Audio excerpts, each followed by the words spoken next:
So I joined the army in the early spring, late winter, if you will, of 1996. The exact date was March 25th of 1996 is when I actually signed the papers to join the military on the delayed entry program.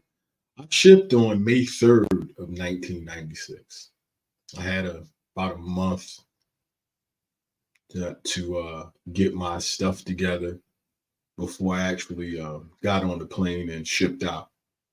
Um, that was my first time on the plane flying from uh, New York City to Oklahoma. It was a total change of venue, total change of atmosphere, total change of people. It's a different kind of people. It was a different kind of world in Oklahoma. It was a lot slower. New York City is fast paced, city that really never sleeps. Used to fire trucks, ambulances, police cars, people walking past talking, cars driving by playing music, 11, 12, 1 in the morning, uh, all year round. Rain, sleet, hail, or snow. It doesn't stop. And I got to Oklahoma, and I remember arriving not really that late, probably was about 10 o'clock that night, um, and getting picked up um, by the military cadre personnel at the reception, from the reception, I should say, and being taken on the Fort Seal and driving down the road. I remember it being so quiet that you could hear a pin drop. You could hear a pin drop. And driving to Fort Seal, passing fields, um, seeing cows and buffaloes, like out in the town, like fenced in, but just you're not going to walk down any block in New York City and see a buffalo or a cow. So again, just different and very very quiet.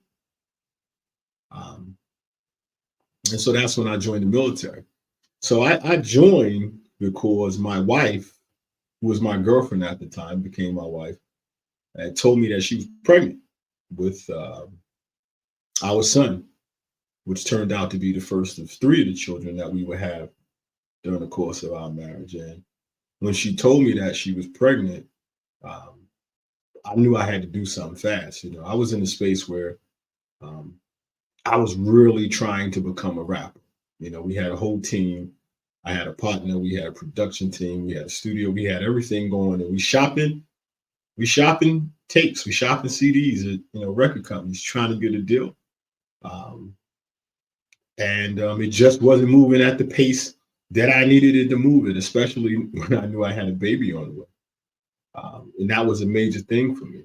At home, my home life was in a different space. My mom had just lost her job recently. Maybe 6 months to a year prior to that, my mom had lost a job. Um, she came down and was diagnosed with lupus, and because of the lupus, she had to leave her job. She was having inflammations of her hands and her legs, and she was tired a lot. And on top of that, my mom was asthmatic.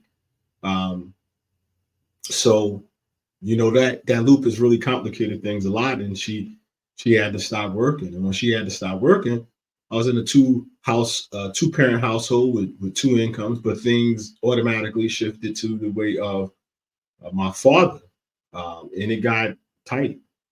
It wasn't like it was all peaches and cream and picket fences and stuff like that. Even when my mother had employment, and so when she lost employment, um, it got you know really tough, at least through my eyes. And the last thing I wanted to do to my mother and father is be a burden to them. The last thing I wanted to do to anybody in my family was be a burden to them. Um, had a younger sister, probably was about 14 to 15, maybe 15 at the time. Um, I was 19, so considering myself an adult, I just felt like, they should have been concentrating on her and they should put their efforts towards her. They definitely shouldn't have to worry about a child that I made that I was trying to bring into the world. So I got to go and figure that out. And trying to be a rapper, trying to be in the streets, trying to hustle. The money wasn't coming fast enough, and it just wasn't feasible. And I wasn't going to stand around and just wait for something to shake. I was going to make some shit.